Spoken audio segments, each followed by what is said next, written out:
Food addiction is addiction, and it's something that we all struggle with in this 21st century. Unhealthy food cravings, desires for things that are sweet, fat, or salty. It's all around us, it's readily available, and it's destroying our health. My name is Bertus. I'm a physician assistant and diabetes reversal health coach, and I want to tell you today that there is hope to break the chain of food addictions. Of course, I work with diabetics especially, which presents a very interesting population because diabetes, like many diseases, is directly linked to food consumption and lifestyle. And when someone is diagnosed with diabetes, it can be really hard to break some of those unhealthy habits that you developed over the years. I want to tell you, number one, don't blame yourself. Don't be hard on yourself if you have diabetes, because this is a problem of overconsumption that every single one of us struggles with, whether or not we have diabetes. You were just unlucky enough to be diagnosed with it at the stage you are right now. But I want to talk about mindfulness today. See, mindfulness is a way to escape this trap, to break the chain, if you will, of food addictions. The reason why many of us struggle with unhealthy food cravings is because unhealthy food makes us feel good.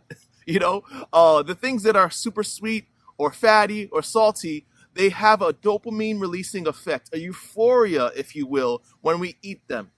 And when you think about all the stress that we have in our society today, who doesn't need some kind of escape? When you think about all the stress of a 9 to 5 and living day to day with bills and family problems and drama, it's nice to sit down and enjoy a snack. What it does is release that heavy burden that you've been carrying all day, even just for a moment, even for just a second in time. But what if there is a better way to relieve the burden of your stress?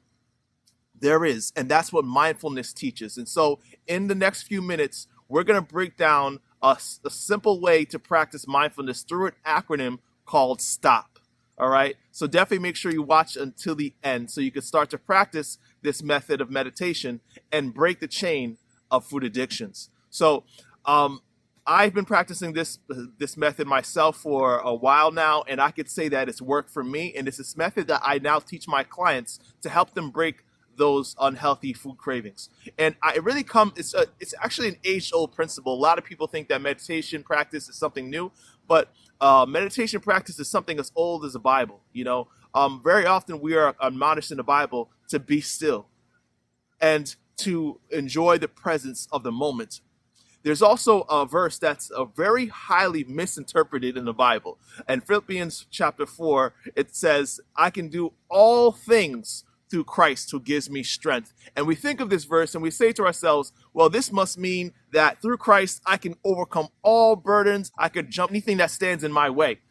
Like the Incredible Hulk overcoming his villain, right? I can do all things through Christ who gives me strength. But this verse actually has a deeper application that ties right in to mindfulness. And I'll share this application first before we go into the acronym. When the Apostle Paul was penning these words, I can do all things through Christ who gives me strength, he was writing from a position of weakness. You see, Paul was in a prison cell, and it wasn't those cozy prisons we have in our day, right? He was most likely chained to a wall, sitting in his own excrement. And he was writing these words to admonish the people of the Christian church. And what's interesting is that in Philippians chapter 4, prior to that verse, I can do all things, he says something very interesting in verse 11.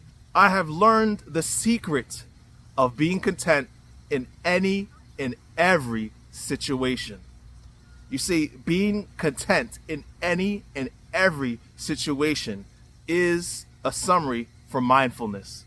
You see, mindfulness calls our attention out of the past or present or future, and back into the present moment that we're in.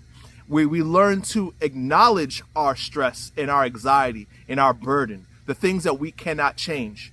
And then we learn to sit in the moment and remain in a spirit of appreciation, loving kindness, and acceptance.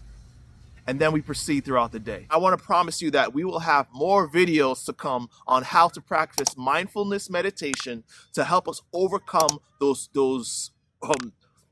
cravings, those food desires, addictions that are getting in the way of our best health. You can do this.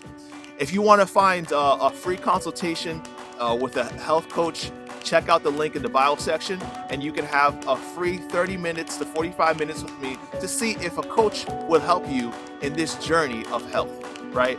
And of course, as always, subscribe, like the video today, and we'll definitely keep you posted with future videos like this one. But you don't want to miss out on the videos on mindfulness, because I feel like this one tool may be the one thing you need, the one thing that's been missing in your life if you're still struggling with food addiction. Again, my name is Bertus, diabetes reversal health coach, and as always, beloved, I pray above all things that you may prosper and be in good health, even as your soul prospers. See you next week.